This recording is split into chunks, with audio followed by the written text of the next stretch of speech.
My name is Sam Vaknin, and I'm the author of Malignant Self-Love, Narcissism Revisited.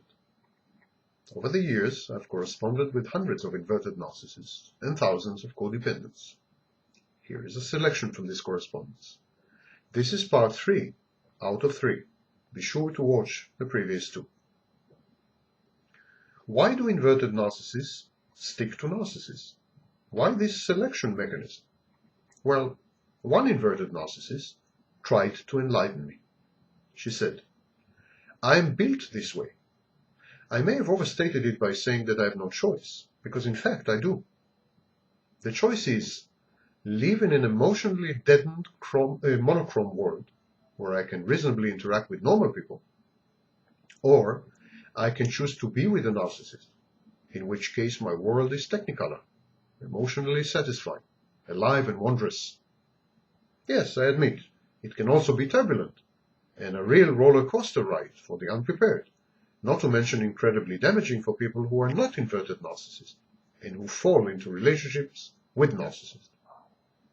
But as I have walked on both sides of the street, and because I've developed coping mechanisms that protect me really quite well, I can reasonably safely engage in a primary, intimate relationship with the narcissist without getting hurt by it. The real why of it all is that I learned as a young child that being eaten alive by a narcissist parent, to the point where your existence is but an extension of his own, was how all relationships ought to work. It's a psychological imprint. It's my love map, my comfort zone. It is what feels right to me, intrinsically. A pattern of living. I don't know how else to describe it, so you and others will understand how very natural and normal this is to me. It is not the torturous existence that most of the survivors of narcissism describe. My experience with narcissists, to me, are normal for me. Comfortable, like an old pair of slippers that fit perfectly. I don't expect many people to attempt to do this, to make themselves into this kind of person. I don't think anyone could, even if they try. It is my need to be engulfed and merged that drives me to these relationships. When I get those needs met, I feel more normal, better about myself. I'm the outer extension of the narcissist. In many ways, I'm a vanguard, a public two-way warning system, fiercely defending my narcissist from harm, and fiercely loyal to him, catering to his every need, and all this in order to protect his fragile existence. These are the dynamics of my particular version of engulfment. I don't need anyone to take care of me. I need only to be needed in this very particular way, by a narcissist who inevitably possesses the ability to engulf in a way that normal, fully realized adults cannot. So it is somewhat paradoxical. I feel more free and more independent with a narcissist than without one. I achieve more in my life when I'm in this form of relationship. I try harder. I work harder. I'm more creative. I think better for myself. I excel in most every aspect of my life. Not all inverted narcissists feel this way. Here's what another woman had to say. I go ahead and cater to him and pretend that his words don't hurt. Later, I engage in an internal fight with myself for being so damn submissive. It's a constant battle, and I can't seem to decide which voice in my head I should listen to. I feel like a fool, yet I would rather be a fool with him than a lonely, well-rounded woman without him. I've often said that the only way that we can stay together is because we feed off each other. I give him everything he needs, and he takes it. Seeing him happy and pleased is what gives me pleasure. I feel very successful then. How common is inverted narcissism? Is it yet another form of full-fledged narcissist? A woman wrote to me, "I do think it's uncommon for girls to develop these patterns, as they are usually trained to be self-effacing. I certainly was. However, I have a lot of the very same underlying patterns that full-blown, obnoxiously egotistical narcissists have. But I'm not egotistical because I didn't develop the pattern of inflated ego and grandiosity. All the rest of it is there. I have a fragile ego, lack of center or self. I'm super sensitive to criticism and rejections. I have pathological obsessive envy. I have comparisons and competitive attitudes towards others, and a belief that everyone in the world is either superior or inferior to me, and so on. Sometimes I kind of wish I had developed the inflated ego of a complete narcissist, because then I would at least be able to hide from all the pain that I feel. But at the same time, I'm glad that I didn't, because those people have a much lower chance of recovery. How can they recover if they don't acknowledge anything is wrong? Whereas it's pretty clear to me that I have problems, and I've spent my life working on these problems and trying to change myself and to heal. So what does it look like, this battlefield of relationships between narcissists and inverted narcissists? Here's an insider view from a woman who wrote to me. She says, "You have asked, can a narcissist and a non-narcissist ever maintain a long-lasting marriage? Well, it would seem that a non-narcissist would have too much self-esteem to lend herself to a lifetime of catering and pandering to the narcissist's unending need for unearned adoration and glory. I, as a non-narcissist, got tired of these people and their unremitting attempts to drain my psyche within a relatively short period of time. And so I abandoned them as soon as I realized what I was dealing with to preserve my own sanity." Other women feel differently. "It depends on the non-narcissist," says one of them. "Narcissism is rigid. It's a systemic pattern of responses. It is so all-pervasive and so all-encompassing that it amounts to a personality disorder. If the non-narcissist is codependent, for instance, then the narcissist is a perfect match for him or her, and the union will last." A woman describes the daily mechanics of living with a narcissist. "You have to pimp for the narcissist intellectually and sexually. If your narcissist is somatic, you are much better off lining up the sex partners than leaving him to do it. Intellectual pimping is more varied. You can think of wonderful things and then subtly string out the idea in the most delicate of packages and watch how the narcissists cogitate their way to their brilliant discovery, whilst you bask in the glow of their perfection and success. The point of this entire exercise is to assure your supply, which is the narcissist himself. It is not to punish yourself by giving away a great idea, or to abase yourself, because of course you are not worthy of having such a great idea on your own. But who knows, it may seem that way to the inverted narcissist. It really depends on how self-aware the inverted is." Another woman.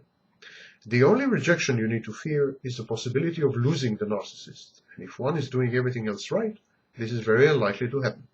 So by emotionally independent, I'm talking about being self-assured, doing your own thing, having a life, feeling strong and good about yourself, getting emotional sustenance from other people.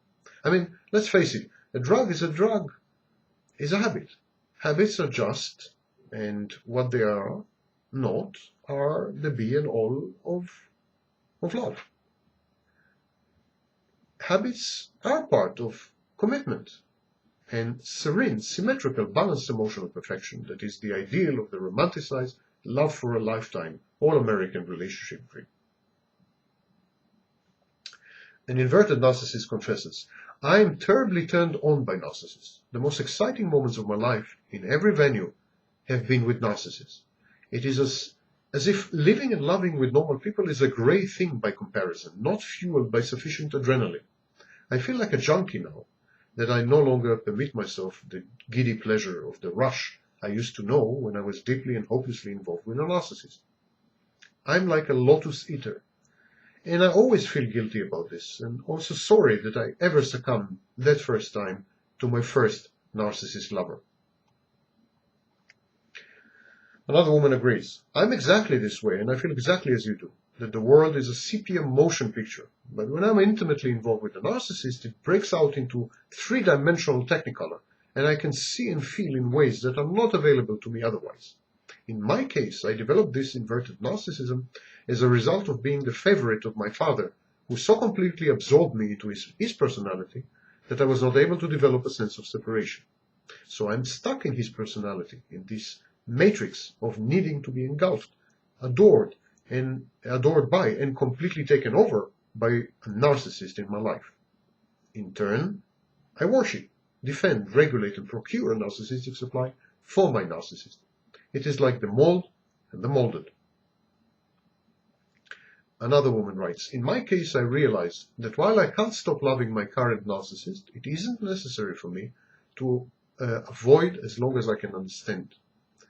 In my way of looking at it, he is deserving of love, and since I can give him love without hurting me, then as long as he needs it, he shall have it. My personal theory is that dogmatic religious culture is a retarding influence on the growth and maturation of those heavily involved. More and more autonomy and hence personal responsibility seems to be blithely sacrificed to the group mind spirit. It is as though the church members become one personality, and that personality is narcissistic, and the individual just falls under the weight of that kind of group pressure, particularly if you're a child. If I displayed behavior that made my XXX look good to others, I was insipidly overvalued. When I dared to be something other than who she wanted me to be, the sarcastic criticism and total devaluation was unbelievable. So I learned to be all things to all people. I get a heavenly high from surrendering my power to a narcissist, in catering to them, in having them overvalue and need me. And it is the only time that I truly feel alive. We have very little choice in all of this. We are as vacant and warped as a narcissist. X was one to say, I don't have a personality disorder. I am a personality disorder. It defines who we are and how we will respond. You will always and only have real feelings when you are with a narcissist. It is your love map. It is a programming within your psyche. Does it need to control your behavior? Not necessarily. Knowing what you are can at least give you the opportunity to forecast the effect of an action before you take it. So, loveless black and white may be the very healthiest thing for you for the foreseeable future. I tend to think of these episodes with narcissists as being cyclical. You will likely need to cut loose for a while when your child is older, but you will revert. A woman writes, do not feel ashamed, please. Should a physically handicapped person feel ashamed for their handicap? No, and neither should we. The trouble with us is that we are fooled into thinking that these relationships are guilty pleasures. They feel so very good for a time, but they are more akin to addiction satisfaction than being the right match or an appropriate relationship. I am still very conflicted myself about it. I wrote a few months ago that it was like having a caged, very dangerous animal inside of me. When I get near narcissists, the animal smells its own kind and it wants out. I very carefully micromanage my life. This means that I daily do fairly regular reality checks, and I keep a very tight rein on myself and my behaviors. I'm also obsessive compulsive. Another woman writes, I feel as though I'm constantly on an emotional roller coaster. I may wake up in a good mood, but if my narcissist partner does or says something which is hurtful to me, my mood changes immediately.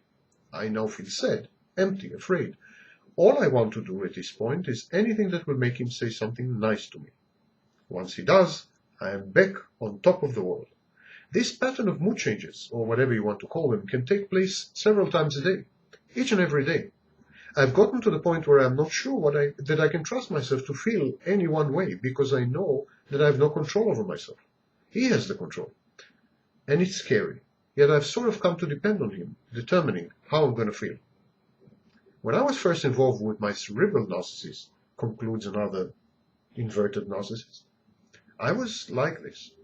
But after a while, I just learned to become more emotionally distant. The ups and downs were just too much. And I found emotional gratification with other people, mostly girlfriends, and one or two male friends. I make a point of saying that the invert must be or become emotionally and financially independent. And if you don't want to do this, he will eat you up. And when he has finished with you, and you are nothing but a husk, you will be expelled from his life in one big vomit. It is really important for you to start to take responsibility for your own emotional wellness, says this woman, without regard to how he treats you. Remember that the narcissist has the emotional maturity of a 2-year-old. Don't expect much in the way of emotional depth or support in your relationship. He simply is not capable of anything that sophisticated. This concludes excerpts from my correspondence with inverted narcissists. Be sure to watch all 3 parts and to read the chapter Inverted Narcissists in my book Malignant Self-Love, Narcissism Revisited, or online on my website.